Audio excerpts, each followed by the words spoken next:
Muito bem. Os códigos de Monte Carlo, que utilizam os métodos de Monte Carlo, eu relacionei alguns códigos como exemplo. Eles já foram desenvolvidos e vêm sendo aperfeiçoados ao longo de décadas de pesquisa, e esses são amplamente utilizados para simulação de aplicações, em especial na área de física médica. Esse tipo de simulação, como a gente tinha falado, ele exige um tempo computacional gigantesco, né? E uma quantidade de memória elevada. E uma forma de melhorar esse desempenho dessas aplicações seria utilizar, em vez das CPUs, né, Central Processing Units, a gente utilizar o que a gente chama de GPU, são os Graphic Processors. Que o que acontece, eu vou falar um pouco mais sobre isso em detalhe, quais são as vantagens, né? Mas, infelizmente, esses códigos foram todos desenvolvidos utilizando CPUs, que na época nem se falava em processamento gráfico, né? O processamento gráfico que foram existindo, e os hardwares, né, as placas de vídeos, etc., que foram existindo, foram para outros fins, né, fins de jogos, né, para a área, o que gera bastante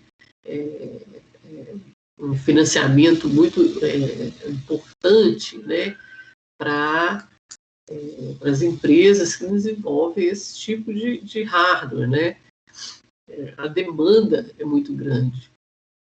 Então, por exemplo, a gente tem o MCMPX, né, e o 6, que são as versões mais atuais desse código, Monte Carlo Particle Transport Code System, né, disponibilizado pela RISC dos Estados Unidos. Antigamente eles tinham, né, uma versão que poderia ser disponibilizada para estudantes, tá, de universidades, etc., uma versão estudantil. Hoje eu não sei como que está isso, né? É importante pesquisar no próprio site sobre o código, como que faz para utilizar o código, etc. Mesmo porque esse código ele é um código licenciado e o custo do código é alto, né? Você tem que comprar o curso, você tem que ter a licença para utilizar, tá? As versões X e 6 elas vão variar aí em alguns aspectos. A 6, particularmente, ela tem uma característica, né, que ela tem uma nova funcionalidade, na verdade, no código, que é o uso de fantomas de geometrias diferenciadas. Eu vou mostrar um pouco sobre essas geometrias, né, para modelagem matemática, né, que você precisa saber um pouco para programar, né, na prática desenvolver o seu modelo. E a versão 6 ele pode utilizar com a ajuda de um outro sistema chamado Abacus, geometrias do tipo Mesh. Eu vou falar sobre isso. Existe também o código EGS, que é muito utilizado no nosso grupo de pesquisa, o MCMEG. E o EGS é o Electron Gamma Shower, disponibilizado pelo Canadá, National Research Council do Canadá. O GEANT4, que é o Geometry and Track do CERN, né, foi desenvolvido pelo grupo do CERN em Geneva, na Suíça.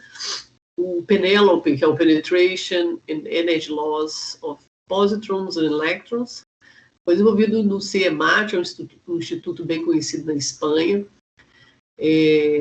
O VMC, Visual Monte Carlo, que foi desenvolvido pelo John Hunter, que é do IRD, aqui no Rio de Janeiro, na CENEM, faz parte da CENEM. E ali, outros códigos, o TOPAS, né, o TOPAS NBio, Esses dois fazem parte, utilizam pacotes do Giant. O Fluka, que é interessante para simulação com nêutrons, tá? Esses últimos que eu mencionei, eles são códigos gratuitos. Então, você pode entrar no site, fazer seu cadastro, etc., né? E as instruções de instalação, etc., vão ser disponibilizadas nos próprios sites. E como que funciona, tutoriais, etc., vão ser disponibilizados. Né? Cada código tem sua maneira de programar, tá? Por exemplo, o MCNPX eu tenho o que a gente chama de input, o Johnny vai falar mais sobre isso, né? Como que eu configuro esse input, né? Tem um arquivo TXT que eu coloco os parâmetros de equações para modelar cubos, esferas, cilindros, cones, etc. E a partir dessas construções geométricas, eu consigo modelar geometrias bastante complexas, cenários complexos, né? A partir do momento que você entende essas equações, você consegue desenvolver seu modelo. O Giant, ele precisa já de um conhecimento em linguagem de programação. Você tem que saber C++, que é a linguagem de programação que ele foi desenvolvido. Se você não souber, você não consegue modelar. O que muita gente faz é que disponibiliza vários exemplos, né, de casos, etc., e as pessoas normalmente copiam e colam aquele pacote com aquele exemplo e modificam para trabalhar com uma coisa específica, né? O Topas e o NB, como ele utiliza o pacote do Giant, então eles adaptaram um pouco a maneira de trabalhar. Existem também os cursos, né, gratuitos de Topas, NBs, etc.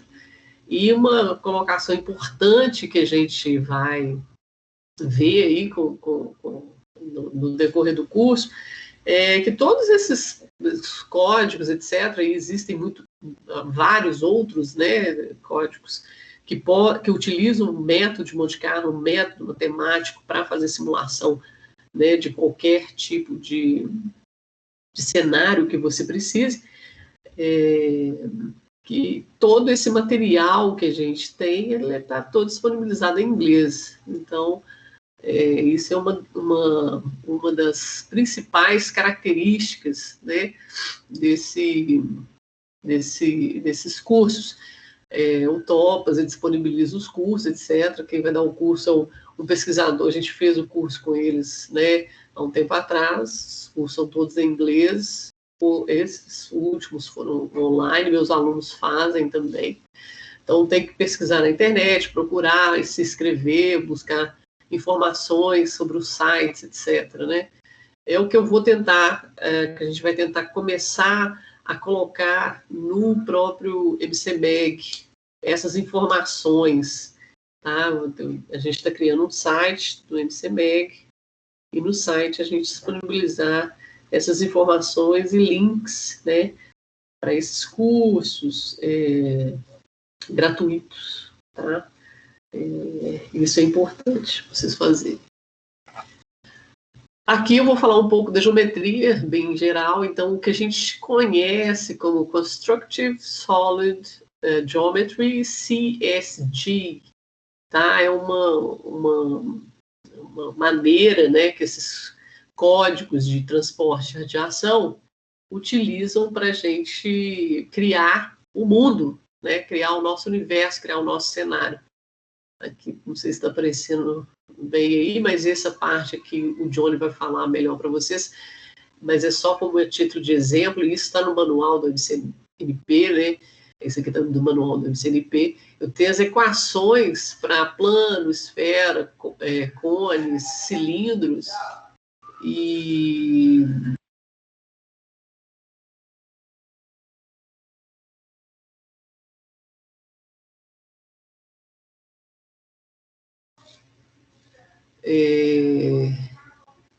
eu faço, né, utilizo de dessas equações matemáticas para desenvolver meu modelo, meu cenário. Então, através de interseção, diferenças, uniões entre essas geometrias, eu consigo criar, né, a geometria que eu preciso. Quando a gente fala desse novo tipo de geometria, de definição de geometria, que é Boundary Representation, BREP, normalmente é assim que é falado, ela aborda um outro tipo de conceito, é um novo conceito para o código de radiação de transporte, tá? Porque NURBS, essas curvas NURBS, né? B-spline, etc. Isso aí já existe há muitos anos, né? Isso é da matemática, né? São curvas que você pode caracterizar uma curva por equações matemáticas através de nós, né? E alguns códigos, o Maya, Rhinoceros, Quick Draw, por exemplo, esses códigos já utilizam esse tipo de geometria para desenvolver, né, o modelo, a geometria, o cenário que eles precisam. Então, o que acontece? A gente, pela necessidade, né, pela evolução dos tipos de fantomas computacionais que foram utilizados, que são utilizados hoje, pela evolução desses tipos de fantomas, a gente precisou de novas adaptações, e isso veio da parte da área de computação gráfica, né? Então, o MCNP6, por exemplo, ele já consegue fazer leitura desse tipo de geometria, tá? Ele utiliza esse código, o Abacus, né, para fazer esse tipo de leitura dessa geometria, o que antes não fazia. E não é uma coisa trivial de se fazer, não é simplesmente você vai lá e ele faz. É um processo um pouco mais complexo, né? Mas hoje é possível. E tem o que a gente chama de Polygonal Mesh Surface, que é essa representação, tá? Ela é representada conectando, né, as faces, edges e os vértices de várias estruturas, e eu consigo, né, movimentar e fazer contornos, né, mais realísticos dos meus modelos computacionais. Eu vou falar dos fantomas computacionais que já vêm, né, sendo utilizados há muitos anos. Então, a gente vai fazer aqui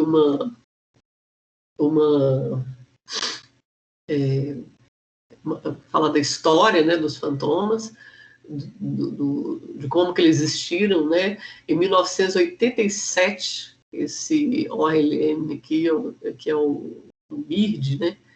Ele foi criado e a gente percebe, ele a gente chama ele de um humanoide, né? Ele é um fantoma criado utilizando aquelas primeiras tipos de geometria que a gente falou, aquele Construct Solid Geometry CSG, com esferas, cones, cilindros, etc. E operações matemáticas para você, né, criando pulmão, coração, etc. Né? Ele é um fantoma que foi muito utilizado na época. Tem um software que é disponibilizado aí na internet. Você coloca os parâmetros, né? Eu quero uma pessoa de 1,60 m, não lembro se coloca o peso, mas você coloca esse parâmetro lá e o software cria para você o input que você vai usar para criar esse fantoma. Facilita bem, né, a vida de muita gente, tá? Depois desses fantomas do tipo, são os fantomas matemáticos, né? Todos são matemáticos, mas esse aqui, ele é mais, foram os primeiros, né, Mathematic Phantoms. Criaram-se uma família, né, desde criança até um adulto, e ele foi melhorando, né, com o passar dos anos, né. Antigamente fazia-se só masculino e feminino no mesmo modelo, Depois eles começaram a diferenciar masculino e feminino, devido a alguns órgãos específicos, e depois começaram a variar em peso, altura, etc. Né? Criaram uma biblioteca, uma família de fantomas. Né? Com a evolução da parte de imageamento, né, diagnóstico, as CTs surgiram para como é que fala? Inovar, né? Foi um conceito muito interessante na época para ser utilizado em benefício, né, da parte diagnóstica, é lógico, mas a gente utilizou desse conceito para trazer essas imagens para a área de simulação. Ainda é um tipo de Constructive Solid Geometry, porque a gente utiliza as imagens de CT, né, elas são nada mais do que, né, cubos, né? A gente tem lá os slices que vão construir, né, o fantoma em termos no eixo Z, da altura, normalmente, né, do paciente, e a gente tem o XY seria a largura e a espessura desse paciente, né? Então ele fica dentro de uma caixa, né? E a partir do momento que eu consigo segmentar esse fantoma, que é identificar órgãos, né? Separar órgãos e associar a esses órgãos IDs, né? Identidades diferentes, eu consigo construir um modelo de um ser humano fácil com esse tipo de modelo. Há várias dificuldades em trabalhar com fantomas computacionais, modelos de voxelons voxelizados, tá? Por quê? Porque, né, as imagens da ICON que são, né, retiradas, são utilizadas para desenvolver esses modelos, elas não estão segmentadas. Então, o primeiro passo é fazer isso. Segundo, e que é um trabalho extremamente custoso. Né? Em 2013, eu tive em conferências, uma em específico em Zurique, para discutir, já são 7 anos, né? E continua se falando disso nessas conferências. Essa foi uma das primeiras que eu participei, falando sobre essa parte de segmentação dessas imagens, né? Como que a gente consegue melhores resoluções, melhores maneiras de segmentar esses modelos para serem utilizados na parte de computacional, né? Cálculos dosimétricos, etc. Esse fantoma aqui, especificamente, são da ICRP, na publicação 89, tá? Feminino e masculino. A partir de 2005, por aí, começaram a surgir, esses aqui são os fantomas BRAP, com esse tipo de geometria, Boundary Representations. Utiliza das Nerve Surfaces e dessas mesh, né? O Polygonal Mesh é um deles, e aí eu consigo uma deformação, né, do modelo com características muito interessantes e construções de modelos variando, né, em peso, tamanhos, estruturas, etc. Tá? Com porcentagens diferentes, né? Você pode criar uma biblioteca disso. Quando eu falo criar uma biblioteca de fantomas, é uma coisa extremamente também trabalhosa e custosa. Tudo na computação é difícil, né? Mas a partir do momento que você aprende a trabalhar com isso, se especializa nisso, as coisas ficam mais fáceis. Aqui a gente tem o trabalho do Bruno Mendes também, que ele utilizou, né, acho que é um fantoma mouse, um ratinho, tá, para fazer cálculos de dosimetria em medicina nuclear. Aqui nós temos o fantoma da ICRP, o FASH e o MAX, da ICRP de 2006, na verdade, né? Aqui um modelo de um cachorro. Então, há vários tipos de modelos computacionais, você pode usar animais diferentes, né? Esse aqui é só alguns exemplos.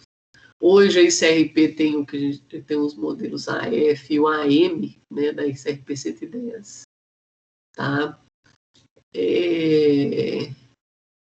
Na verdade, eu estou achando que esse FASH e MAX aqui não é da ICRP, não, ele é daquele Richard Crum, de Recife, da Universidade de Recife. Aqui acho que foi um erro, mas tudo bem. O problema dos fantomas, mesh, do boundary representation, né, do BREP, você cria um avatar, que a gente chama, né, um humanoide, que é um objeto mesh, tá? Que é muito fácil utilizando alguns programas de computação gráfica. Eu utilizei isso no meu doutorado. Vou mostrar alguns fantomas que eu criei. Mas ainda há alguns detalhes que precisam ser discutidos, né? E que a gente já vem discutindo isso há muitos anos. Quando eu falo a gente, é a comunidade científica em si, né? Você vê publicações a respeito disso, que são os diferentes formatos, os órgãos internos de cada indivíduo. Isso pode, né, haver variações extremas, né, nos cálculos. Aqui são os modelos, né, desse pessoal da Coreia, que desenvolveram vários órgãos, né, separados aqui. Tem um pessoal na França também que utilizaram equações matemáticas, analíticos, para criar diferentes órgãos com diferentes tamanhos, etc. Para a gente ter uma ideia como que isso acontece, eu trouxe aqui para mostrar para vocês essas duas bibliotecas diferentes, MAMP e FAMP, Library of Humans, tá vendo? Tem um feminino e um masculino, acho que um negócio aqui no meio. E essas foram eu desenvolvi no meu doutorado, tá? Eu fiz meu doutorado na Bélgica com o Philip van Havre, que foi meu orientador, a professora Ria Bugart, da Universidade de Leuven. Então, a ideia era desenvolver esses fantomas computacionais para a gente fazer calibração de sistemas de monitoração individual. Tá? Foi a primeira vez que isso foi utilizado para esse tipo de calibração. Foi muito, muito interessante estudar sobre isso. E aqui, nesse mestrado, no meu doutorado, eu utilizei códigos, por exemplo, se vocês não conhecem, tem esse código Make Human, que é um software de computação gráfica para desenvolver avatares para jogos computacionais. Então, você utiliza programas como esse disponíveis, são disponíveis gratuitamente, tá? O Make Human e o Blender, né? Para você criar um avatar. Então você coloca lá, uma pessoa masculina, um avatar masculino, um feminino, qual que é o peso, a altura é tanto, etc. e tal, você vai fazendo essa variação. E depois você tem que colocar, né, o Blender eu utilizei para deformar a posição, eu não queria ele em pé, né? Ele tinha que estar sentado numa cadeira, ou então, tipo, numa cadeira de dentista, né, que era um setup apropriado daquele laboratório, né. Nesse momento aqui, então, eu criei vários passos, né, eu utilizo o Make Human, o Blender para fazer essa deformação. Depois eu tinha que transformar esses fantomas do tipo mesh, polygonal mesh, em geometrias que o MCNP conseguia ler, que eram os modelos de voxel. Então, foram criados e eu fiz as simulações e a gente teve vários resultados muito interessantes, né? Esses fantomas, né, muitos desses fantomas, existem vários fantomas, né, eles são distribuídos, né, você envia um e-mail para o dono, né, a pessoa que criou o instituto, etc., e eles fornecem, você fala que está fazendo uma pesquisa, etc., né, tem lá o consórcio, né, de Computational Human Phantoms, né, tem vários tipos, vários tamanhos, etc., depende de o que você quer, para que você quer utilizar, etc., e eles fornecem para a gente, né. No SCK, a gente uma continuação do meu trabalho, um novo pós-doc entrou lá e ele desenvolveu, né, uma ideia que a gente havia discutido, que era um software medir dose de radiação, né, utilizando essas imagens, né, de câmeras ou daqueles Wii, né, aqueles jogos da Microsoft, etc. E tal. Então, tem muita gente trabalhando, né, com pesquisa relacionadas à criação e desenvolvimento de fantomas computacionais e melhorando os fantomas que já existem, procurando os problemas, tentando resolver os principais problemas. Eu trouxe aqui na publicação do professor Kim, da Universidade da Coreia, tá? E ele, em 2017, ele apresentou esse fantoma do tipo MESH. Ele pegou o fantoma, ele com os alunos, né, uma equipe, né, vários alunos estudaram e desenvolveram fantomas do tipo MESH a partir do modelo de referência da SRP-110, tá? Que é de voxel. E aí várias comparações foram feitas. Então, ele tem lá, ele chamou de VRCP, que é o Voxel Type Reference Computational Phantoms.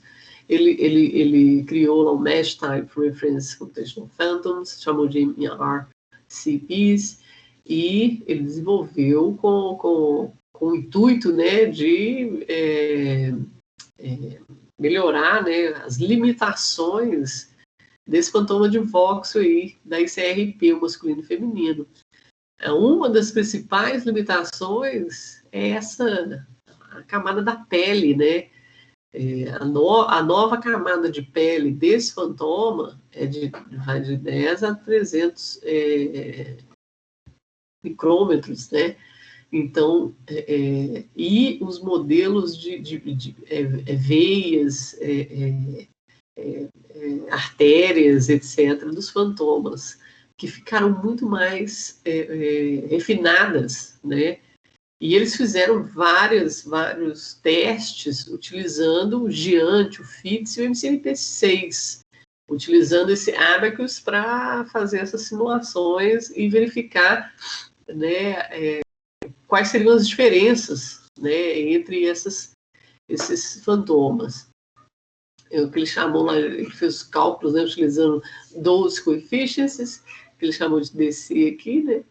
E ele viu que para altas penetrações, radiações de alta penetração, esses coeficientes que eles calcularam não faziam muita diferença. Ele tinha um resultado parecido com os resultados calculados pelo ICRP e publicados pelo ICRP em 110.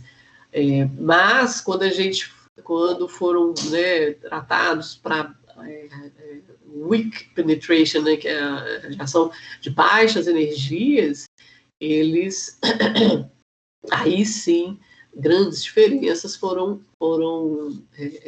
obtidas.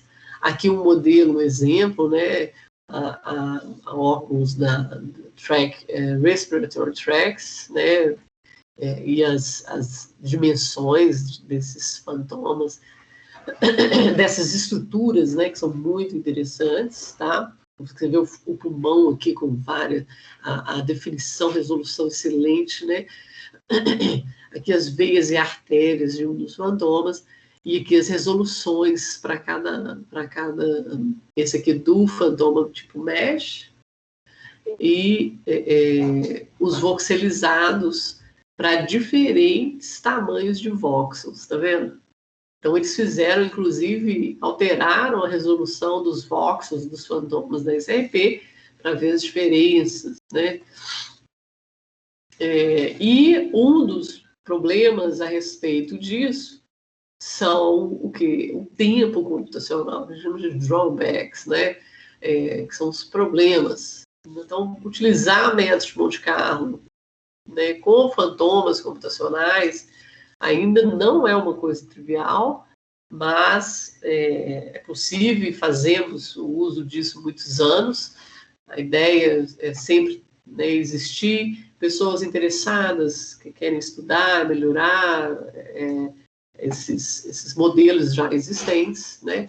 Então, um dos problemas da parte específica para mestre de Monte Carlo seria o que a gente chama da geração dos números pseudo-aleatórios. Isso é um processo custoso também, tá? A linha de pesquisas exclusivas na área de matemática a respeito dessa criação e geração de números pseudo-aleatórios. Segundo, clusters, né? Como é que fala? Você obter vários computadores, você precisa de um espaço físico, uma localização específica, você tem que dar uma manutenção, que ela é específica para esse tipo de cluster, você tem que organizar filas, prioridades, você tem que dar manutenção nesses computadores, né? O espaço tem que ser refrigerado, etc. Você tem que ter backup dos arquivos, né? E outra localização. Resolve, os clusters são fantásticos, resolvem, ajudam muito. Se não fosse pelos clusters, a gente não conseguiria trabalhar com fantomas computacionais.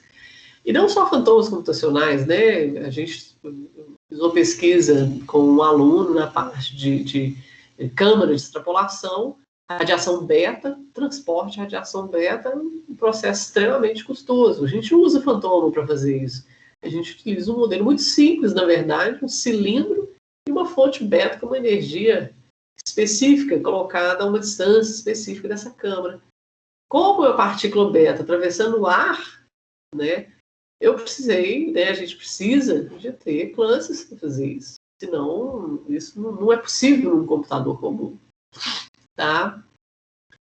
Nesse caso aqui, esses clusters são computadores, CPUs. A gente não entrou na parte de GPUs ainda, nós vamos falar sobre isso. Então, aqui ainda é um problema. Tá? A gente tem colaborações com vários institutos que, né, fornecem esses clusters, disponibilizam os clusters para o MCMEG utilizar. O alto custo operacional, compra desses computadores, memória, processamento, refrigeração das máquinas, ou break, software, gerenciamento de pilas, já falei e tal. E se a gente pegar um cenário comum, que é um cenário, né, como é que fala?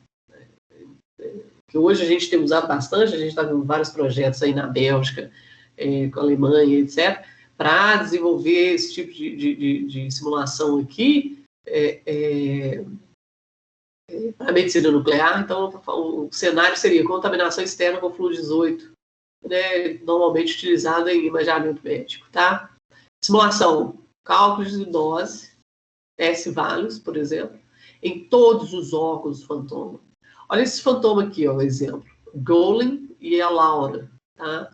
Um é masculino, o outro é feminino. Temos aí na faixa de 2 milhões a 4 milhões de voxel no fantoma inteiro.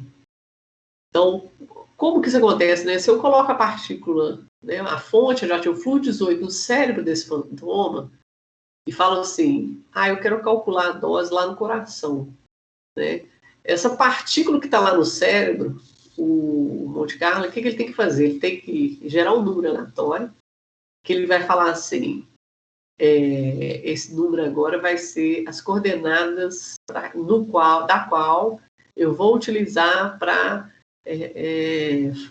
direcionar a partícula. Vai ser a direção da partícula. Então, eu sorteio 3 números aleatórios, dá um x, y, z, falo, beleza, calculei a direção da partícula.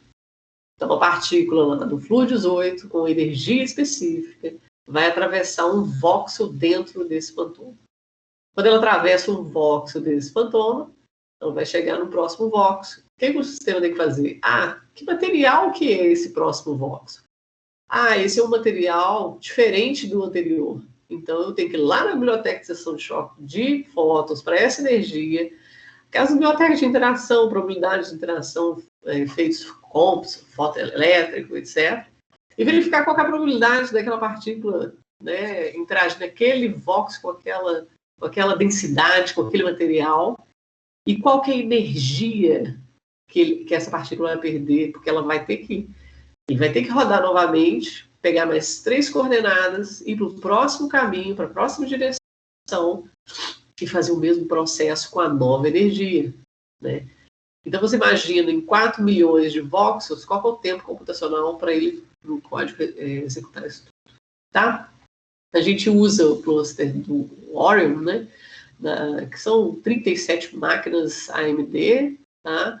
16 GB de memória, cada uma nós temos lá 222 núcleos, são cores, processadores, tá? No total de máquinas. Esses fantomas, o Golem tem 1,76 m, 73 kg, feminino 1,63 m, 60 kg, e aqui o número de voxels de cada um, né, no total, e qual é o tamanho do voxel em termos de milímetros cúbicos, né? Um processo desse aqui leva aí em torno de alguns dias, 5 dias, para rodar nesse cluster com 22 núcleos. Então, é impossível você ver um cenário desse sendo simulado num computador, né, um desktop seu. Quem trabalha com isso sabe muito bem, né, o que nós estamos falando, mas quem não trabalha, isso é importante saber, para você entender o que é isso.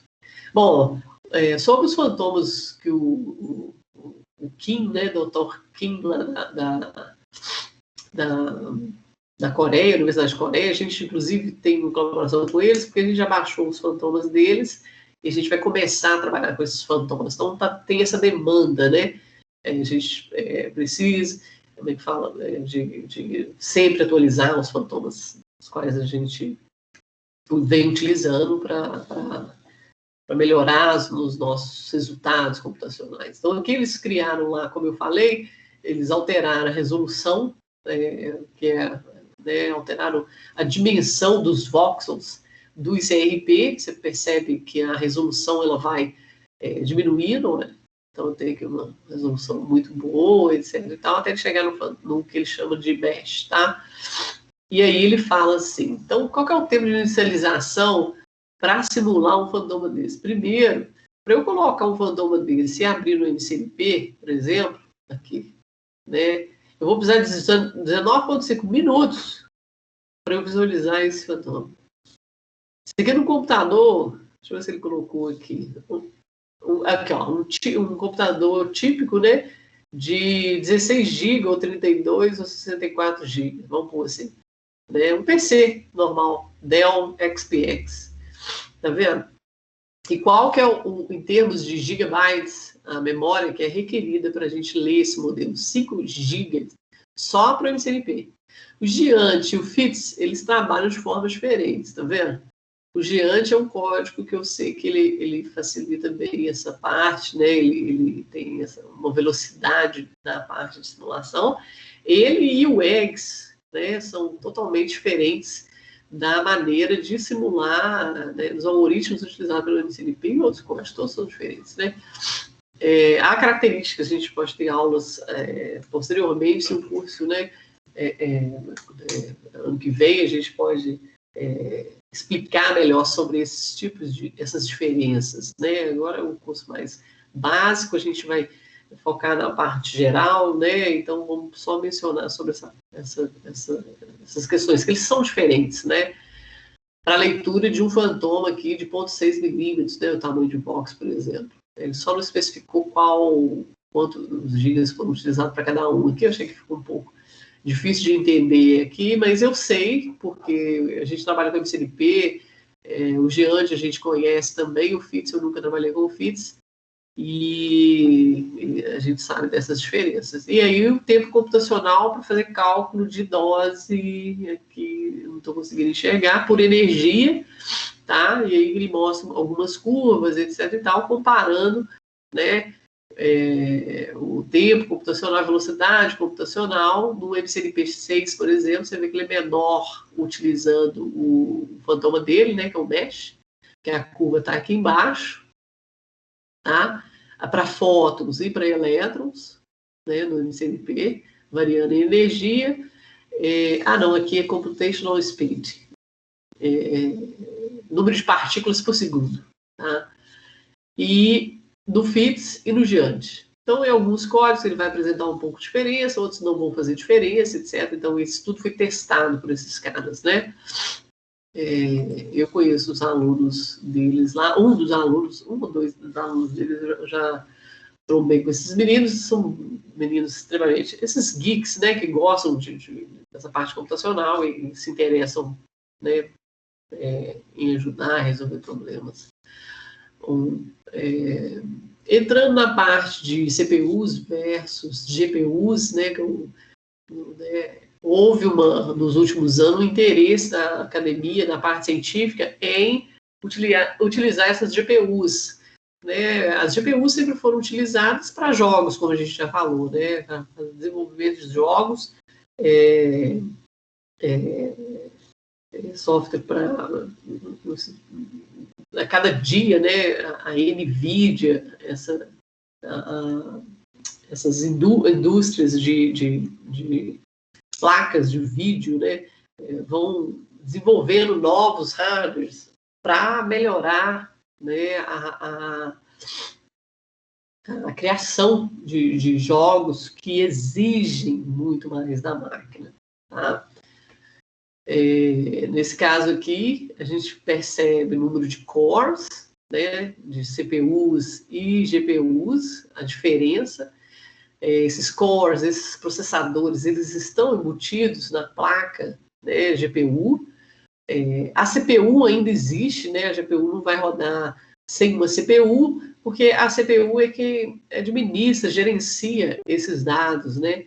E ela tem uma memória interna na própria placa. Então, essa troca de informação entre os processadores da GPU e a sua própria memória é muito mais veloz do que quando a gente está usando em CPUs, percebe-se, né?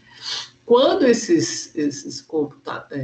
computação aqui é feita, aí esses dados são passados para a CPU, que são montados, né, apresentados para a CPU e são gerados os dados que a gente precisa, né, os resultados que a gente precisa. Aqui, em termos de gigaflops, né, que seria essa troca de informação de dados, né, para diferentes linguagens de programação, porque uma dificuldade que a gente tem agora, né, não é somente, eu vou utilizar GPUs, né, ela apresenta uma dificuldade gigantesca, que é como que programa com isso, tá? Então, para quem já tem dificuldade em linguagem de programação, aqui é muito mais complexo, porque aqui nós estamos falando em quase uma linguagem tão robusta, com um nível tão baixo, você está quase programando em hardware, tá? Então, aqui a NVIDIA, ela criou a CUDA, que é um tipo de programação. O OpenCL também pode ser programado por placas da NVIDIA, que são diferentes placas, tá? Em termos de gigaflops, para ver o rendimento, né, a velocidade de transmissão desses dados. E tem essa ATI aqui também, que é programada em OpenCL. A CUDA, se não me engano, é uma linguagem paga, se não me engano. Mas são OpenCL e é tudo gratuito. Tá? Então, são duas linguagens diferentes, bem conhecidas para programação de GPUs. E aqui, nesse gráfico, a gente percebe, né, a NVIDIA, isso aqui é uma GPU, tá? Single Precision, esse aqui é de dezembro de 2014. Então, isso aqui a gente pode já considerar que isso aqui já mudou muito, tá? Essa dinâmica, essa velocidade, né? E temos aqui uma NVIDIA GPU não sei o quê, e temos as CPUs, olha só. Em termos de processamento, né, de gigaflops por segundo, a transmissão de GPUs, por exemplo, dessa GeForce 780, ela é muito mais eficiente, né? Aqui um exemplo de uma GPU, com alguns parâmetros, a linguagem, né? A CPU aqui, por exemplo, em C, e aqui uma linguagem em CUDA, né? Então, eu posso implementar um gerador de número aleatório em C ou C++, juntar com CUDA, para criar o meu próprio, né, Monte Carlo, e utilizar as bibliotecas de interação para transporte de partícula, né, para alguma área específica e criar meu próprio software de multicapa para esse, utilizando GPUs. Isso aqui foi feito pelo professor Hélio do IPEM, em São Paulo, um aluno dele, esqueci o nome dele, acho que é...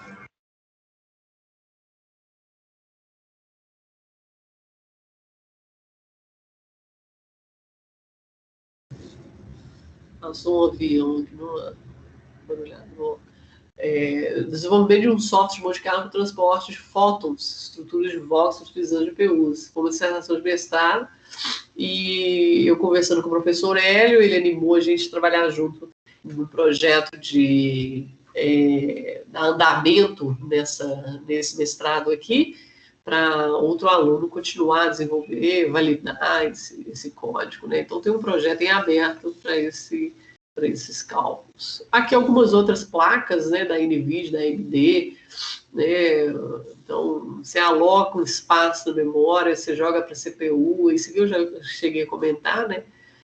Copia da CPU para GPU, você faz a computação dessas GPUs, depois ele transfere da GPU para a CPU e libera esse espaço de memória alocado, né? Hoje tem essa NVIDIA Titan RTX, que é uma das mais indicadas para, né, programação de dados científicos, tá? Aqui tem um link que vocês podem entrar, quem tiver interesse. Então, a NVIDIA, isso aqui são coisas bem atuais, tá? No CEO aí, a criação do GeForce RTX 30, tem uma série de placas de vídeo. Essas placas de vídeo custam na faixa de R$8.000, pra você ter ideia. Tá? Mas é uma área muito interessante, eu acho que vale a pena investigar, quem tem interesse em programação e aprender isso daí, é muito legal. E pode ajudar, né, nessa área nossa aí, cheia de desafios, né? Vocês perceberam o quanto isso é desafiador. Vamos falar do MCBAG, Monte Carlo Model Expert Group. Separei, eu coloquei aqui no final, porque agora eu falo de algumas aplicações, para a gente ver os projetos que estão em aberto em mestrado, doutorado, o que nós estamos fazendo. E se houver interesse, depois vocês entram em contato. O MCBE foi criado em 2016, né? O Bruno, o Dr. Lucas Paixão também, o Bruno Melo, do CDTN, o Lucas Paixão, da Faculdade de Medicina, junto comigo aí, iniciou esse projeto, né? Fantástico. E a gente já tem algumas publicações, né? Hoje a gente tem mais de 60 membros, tem vários países que se juntaram a gente. Então, quem quiser se juntar, não paga nada, é gratuito, né, gente? Tem o Google Groups, tá? Com o MCMEG, é só ir lá e pedir para se juntar ao grupo. A gente tem um canal do YouTube agora, vamos lançar alguns vídeos, colocar alguns links, disponibilizar algumas coisas legais, vídeos de como que instala, Topas, Giante, Penélope, né? E vamos disponibilizar esse material para vocês irem lá, curtirem, subscreverem e entenderem, né, fazer perguntas, a gente vai tentar responder as perguntas. Tem um canal, tem um Instagram do MCBAG Nuclear Science, tá? Aqui é essa página do Instagram, que saiu até com a cara do nosso querido lá, o Trump, né? O grupo é bem politizado também, tá? E a gente tem essas duas publicações, tá? Uma de 2019, 2017, 2019, todas a parte de radioterapia, tá? A gente lançou exercício e quem quiser se juntar ao grupo participa das publicações, né? Então tem o pessoal que faz a parte experimental e tem o pessoal, que somos nós, que vamos lá e vamos executar no código. A gente manda as instruções, passa todas as informações, os simuladores, né, programam, fazem a simulação, enviam os resultados, e a gente vai avaliando, né, para ver se está todo mundo fazendo mais ou menos a mesma coisa, né, para validar o seu trabalho. Então, uma das segundas do segundo paper, né? O segundo paper foi a respeito do projeto da Maria Angelina, que foi minha aluna de mestrado, com câncer de próstata, né? Ela fez a parte experimental utilizando esse Alderson, né? O Random Phantom, lá do CDTN. Foi um trabalho muito legal, muito interessante. Então, o MCMEG aproveitou esses resultados e a gente foi lá, simulou e comparamos os resultados com outros códigos, validamos modelos, verificamos que, né, há diferenças, etc. e tal. Então, e foram discutidas essas diferenças, né? Vou falar um pouquinho de internal dosimetry, soft RT, TPS, electron multicount, né, versus EGS, NCP, X, um pouco de medicina nuclear, target radionuclide therapy, e se tiver tempo a gente fala sobre qualquer outra coisa, né, no final. Dosimetria interna é um dos meus xodós, né?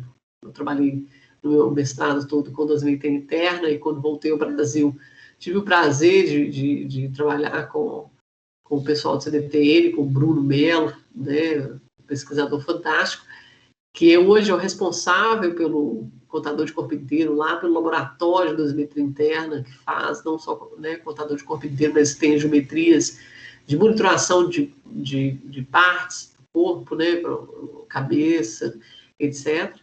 Então, o que acontece aqui é que um trabalhador, houve uma contaminação, de alguma maneira, né, uma inalação, uma ingestão, um uptake, e ele está contaminado internamente. Então, você tem que estimar, né, qual que é a dose nos órgãos desse sujeito, ou qual que é a atividade, né, no qual o sujeito foi contaminado, etc. E isso depende de um monte de fatores, mas basicamente a gente utiliza um detector que vai captar esses sinais, né, os fótons que são emitidos do corpo desse sujeito que está contaminado com algum material radioativo. Então você tem que calibrar esses tipos de detectores e essa parte da calibração, que é um processo muito legal, muito interessante. Para você chegar na dose, você tem alguns passos, né? Você precisa de modelos biocinéticos, em comparação, coeficiente de dose, etc.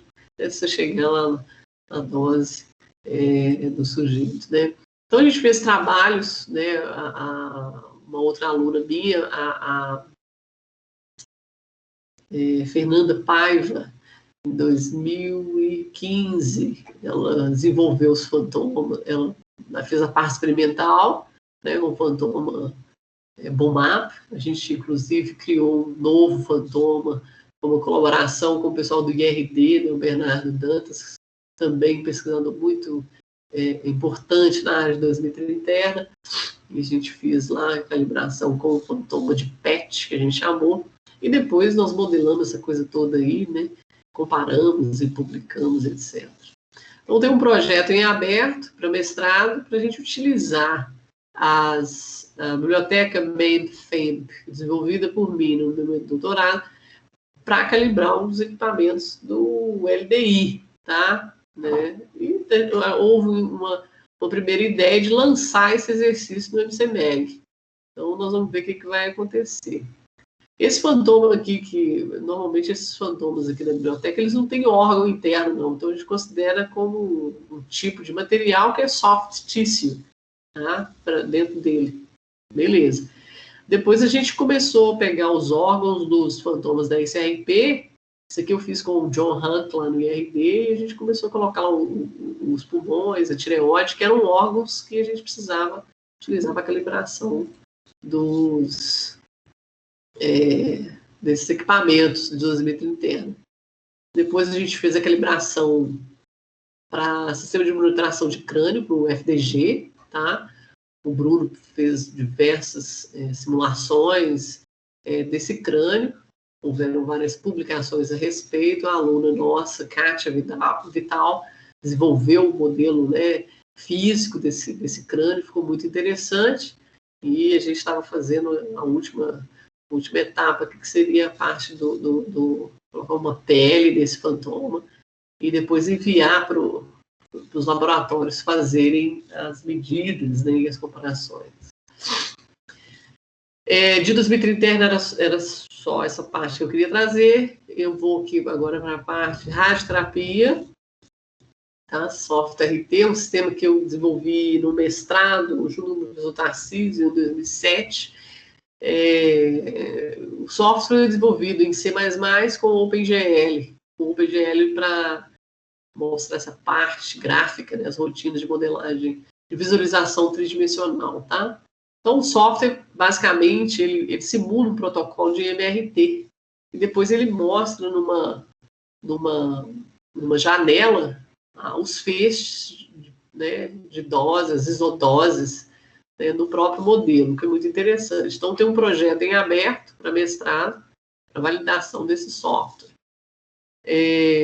Aqui um outro trabalho que a gente está fazendo umas comparações entre utilizando o EGS, o MCDP-X, né, com os TPS, com o TPS, né, o eletromonte carro da Varen, tá?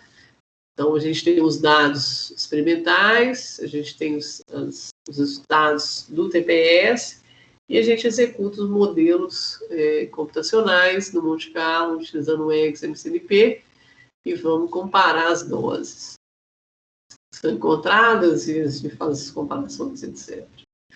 Esse aqui é um projeto de doutorado do meu aluno Bali Sinival,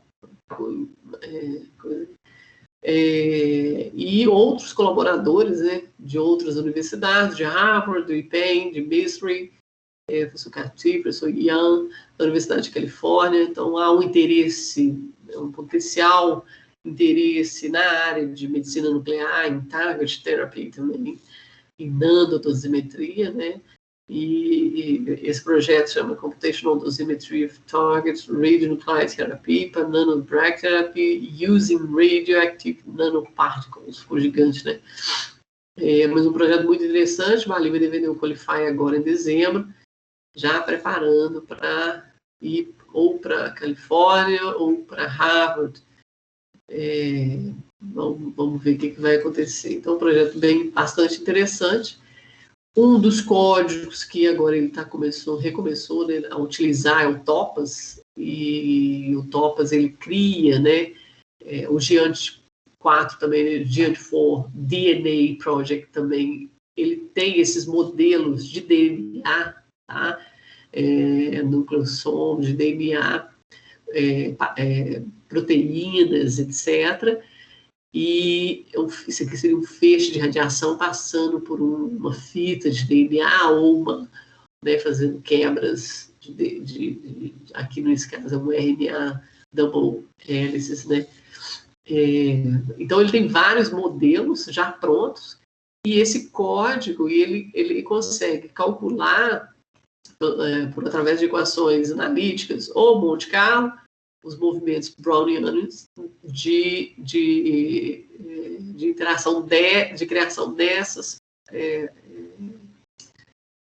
partículas que passam nesse modelo. Então, tem vários tipos de reações, essa seria a parte química da coisa. Então, a gente consegue fazer desde a parte física, do transporte da radiação nesses modelos, e o que acontece quimicamente e biologicamente, né, com esses modelos. Um outro projeto que nós estamos fazendo, esse aqui também, esse projeto do TOPAZ aqui é um projeto que pode ser iniciado por mestrando, o código é livre, a gente pode utilizar para isso, então existe uma demanda gigante desses interessados nessa área. E outros projetos na área de medicina nuclear também, tem o Open Dose, que a gente está fazendo, né, uma colaboração com eles, é um grupo francês, tá, de Toulouse, e tem um mestrando fazendo isso, que é o Carlos Vinícius, está indo muito bem, simulando vários fantomas. Eu estou falando aí de 50.960 simulações que esse grupo precisa desenvolver com esses fantomas. Então é um caminho grande ainda a ser percorrido, e depois nós vamos incluir outros fantomas, inclusive os fantomas lá da Coreia, tá? Os fantomas da ICP tipo MESH. E os fantomas da NC12 dos Estados Unidos também, que a gente já estamos com esses fantomas aí. O Carlos agora, ele entrou, né, com o grupo alemão aí, baixou pegou os fantomas Baby e o Child, e nós vamos começar simulações para esses tipos de fantomas também. Aqui é só uma apresentação, acho que eu não vou prolongar muito a respeito da dosimetria interna, né? Isso aqui está no livro Handbooks for Teachers and Students, do Nuclear Medicine Physics. Está disponibilizado no site da agência, tá? Gratuitamente, vocês podem baixar. São as equações para a parte de dosimetria interna do MIT, deem uma olhadinha lá.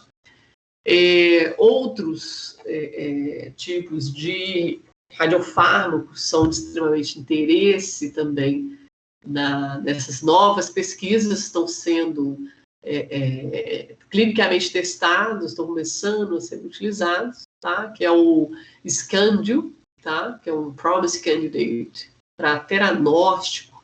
Então, esse radionuclídeo, né? Esse radiofármaco combinado com o PSMA, por exemplo, pode ser muito eficiente na busca por cânceres de próstata, por diagnóstico de câncer de próstata, e no próprio momento do diagnóstico, ele está fazendo ali um tratamento desse câncer, né, dessa anomalia.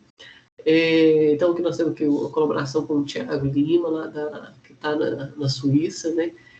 Nós estamos trabalhando com isso aqui, é um projeto também que pode ser começado por um mestrando, e tem também o Terbium, né, que é um tipo de radioisótopo que eles estão fabricando e tem interesse, há muito interesse na Alemanha, na Bélgica, inclusive esse está sendo criado pelo novo reator lá da Bélgica, tá? Muito interessante para cobrir, né, algumas deficiências que outros radiofármacos não apresentam, né? Então, a gente tem aplicações com Freak Gel dosimetria, a gente está fazendo, a Ângela está inicializando um projeto de doutorado nessa parte experimental de Freak Gel. Isso aqui dá para a gente fazer simulações com topas, né? Então, tem um projeto em aberto aqui. O Monte Carlo Simulation Small Fields, o Frederico também está fazendo para radioterapia, né, simulações para campos pequenos em radioterapia. E o projeto em aberto aqui de Track Length of Electrons, tá? A gente fez cálculos já de DPK, o Bali, né, fez vários cálculos junto com o Bruno, e uma equipe que a gente, de colaboradores do Chile e da Argentina, vai sair essa publicação agora, recentemente, no Física Médica, e é um projeto que está aí em aberto. Pode ser a possibilidades de trabalhar, né? Em radiologia intervencionista também, a gente tem esse projeto aberto aqui, o doutor Fernando Leitão, a gente, né, querendo trabalhar e fazer os cálculos de dose com o Monte Carlo, né, para dosimetria, cardiologia intervencionista, tá? Diagnóstico, angioplastia ou cateterismo. Então, esse aqui é um projeto também muito interessante que a gente pode trabalhar. E, basicamente, era isso que eu queria passar para vocês. Era uma visão bem geral de tudo, problemas, e para onde, né, a ciência tem evoluído, né, em vários setores, utilizando as ferramentas de Monte Carlo, um método matemático, junto com códigos computacionais, e percebe-se, né, que eu espero ter deixado essa ideia de que há muita coisa para se fazer, há muita coisa a ser investida. Então, eu agradeço a paciência de todos vocês em terem escutado, espero que tenham gostado, e vamos passar para a próxima apresentação. Muito obrigada.